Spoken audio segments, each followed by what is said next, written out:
بسم اللہ الرحمن الرحیم۔ اولاد پر ماں کی ممتا۔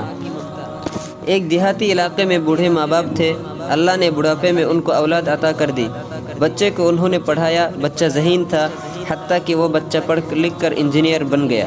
اب جب وہ انجینئر بنا تو شہر کے اندر اس کو بڑی اچھی نوکری مل گئی، کوٹھی مل گئی، کار مل گئی۔ اس نے ماں باپ کو کہا، جی آئیں میرے ساتھ شہر میں رہیں۔ وہ بیٹے کے پاس شہر میں آ گئے۔ ماں باپ چونکہ دیہات میں رہنے کے عادی تھے، رشتہ داریاں وہیں تھیں اور آزاد فضا تھیں، وہ اس ماحول میں ایڈجسٹ ہو چکے تھے۔ وہ کچھ دن تو شہر میں رہے، لیکن رشتہ داروں کی خوشی غمی میں بار بار گاؤں جانا پڑتا تھا۔ تو ماں باپ نے کہا کہ بیٹے، ہم سے بار بار یہ سفر نہیں ہوتے، ہمیں آپ وہیں دیہات میں رہنے دو۔ آپ نے اگر رہنا ہے تو آپ شہر میں رہ لو، آتے رہنا، ہم سے ملتے رہنا۔ چنانچہ اس طرح بیٹے نے شہر میں رہنا شروع کر دیا۔ کچھ عرصے کے بعد اس نے سوچا کہ بھائی اب ہر طرح سے میں سیٹ تو ہو ہی چکا ہوں، تو مجھے شادی کر لینی چاہیے۔ شہر کے ایک بڑے معزز گھرانے کی ایک خوبصورت اور خوب سیرت لڑکی کا پتہ چلا۔ اس نے ان کی طرف نکاح کا پیغام بھیجا۔ ماں باپ سے پوچھا۔ ماں باپ نے کہا کہ بیٹے، زندگی آپ نے گزارنی ہے، جہاں آپ خوش ہوں گے وہی ہم بھی خوش ہوں گے۔ اس کی شادی بھی ہو گئی۔ اب شادی کے بعد یہ اپنی بیوی کو گھر لے کر آیا، تو بیوی کچھ عرصے تو اس کے ماں باپ کو ملنے دیہات میں جاتی رہی۔ پھر جب بچوں کے سلسلے شروع ہو جاتے ہیں تو آنا جانا بھی مشکل ہو جاتا ہے۔ ماں باپ اس بچے کو کہتے ہیں کہ آپ ہمارے پاس ہفتے میں ایک دفعہ آ کر مل جایا کرو۔ یہ ایک دفعہ ملنے چلا جاتا۔ اب بندہ ہے کئی دفعہ پلاننگ کی کہ میں 2 گھنٹے میں آ جاؤں گا، اور 2 گھنٹے کی جگہ 6 گھنٹے لگ جاتے ہیں۔ تو جب اس طرح ذرا دیر ہونی شروع ہوئی تو بیوی کو بھی برا لگا۔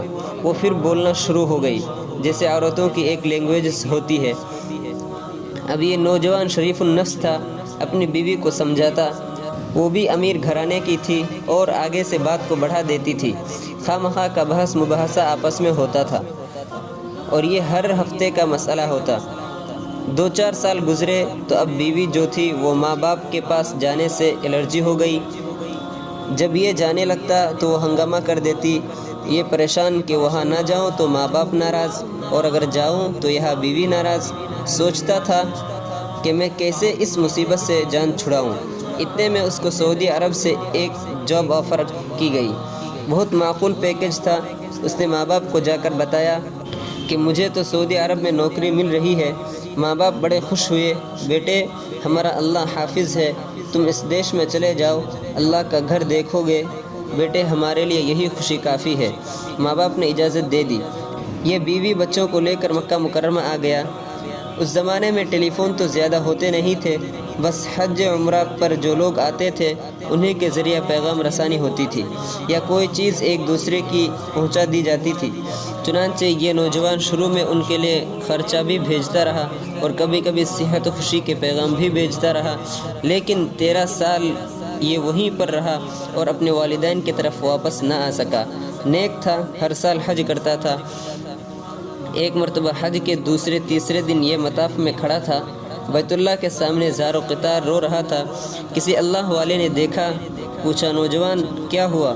کہتا ہے کہ مجھے 13 سال ہو گئے ہیں، ہر دفعہ میں حج کرتا ہوں، لیکن حج کے 2-3 دن بعد میں خواب دیکھتا ہوں کہ کوئی کہنے والا کہتا ہے تیرا حج قبول نہیں، اور میں پریشان ہوں کہ پتہ نہیں کون سی مجھ سے ایسی غلطی ہوتی ہے کہ میرا حج اللہ کی بارگاہ میں قبول ہی نہیں۔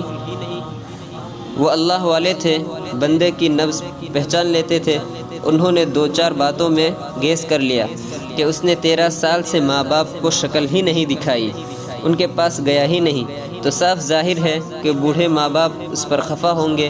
انہوں نے بات سمجھائی کہ بیٹے جاؤ، ماں باپ زندہ ہے، ان کی خیر خبر لو۔ پھر واپس آیا اور آ کر فوراً ٹکٹ بک کروا لیا۔ بیوی نے کچھ آئیں بائیں شائیں کرنے کی کوشش کی، مگر یہ نوجوان بھی سیریس تھا۔ اس نے اس کو بھی شیر کی آنکھیں دکھائی۔ جب بیوی نے دیکھا کہ بہت سیریس نظر آتا ہے تو چپکے سے ڈر کے مارے بھیگی بلی بن کر بیٹھ گئی۔ خیر اس نے تیاری کی اور واپس اپنے ملک آیا۔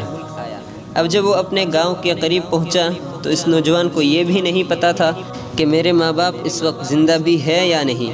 اب یہ سوچ رہا ہے کہ پتہ نہیں میرے ماں باپ کس حال میں ہیں۔ 13 سال گئے ہوئے ہو گئے تھے۔ اس کو ایک 9-10 سال کا لڑکا ملا۔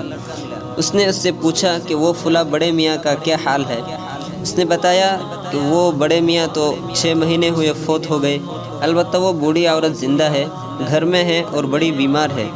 میں نے سنا ہے کہ ان کا ایک بیٹا جو سعودی عرب گیا ہوا ہے، پتہ نہیں وہ کیسا نامعقول بیٹا ہے جو اپنے ماں باپ کی خبر ہی نہیں لیتا۔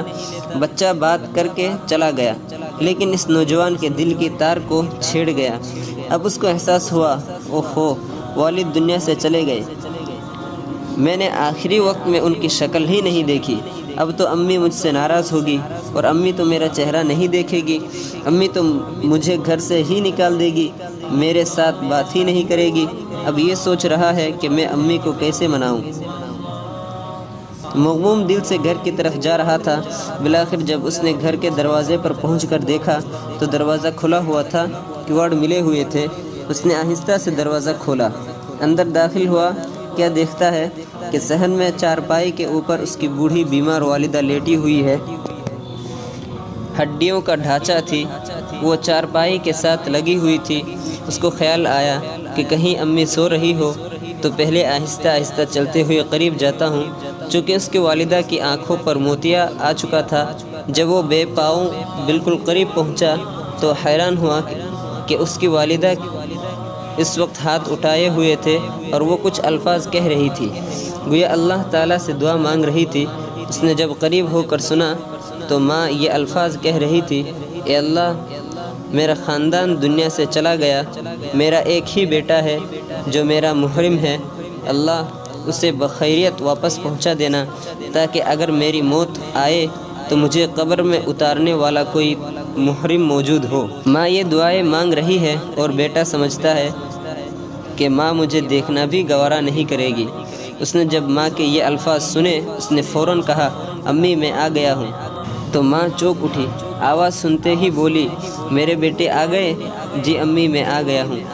ماں کہنے لگی، بیٹے ذرا قریب ہو جانا، میں تمہاری شکل تو دیکھ نہیں سکتی، مجھے اپنا بوسہ ہی لینے دو، مجھے اپنی جسم کی خوشبو سونگھنے دو، یہ ماں کی محبت ہوتی ہے۔ خیر یہ بیٹا 2-4 دن وہاں رہا۔ اللہ کی شان کہ ماں بیمار تھی، چند دنوں میں فوت ہو گئی۔ اس نے اپنی والدہ کو دفنایا کفنایا اور اس ذمہ داری سے فارغ ہو کر کچھ عرصے کے بعد واپس مکہ مکرمہ آ گیا۔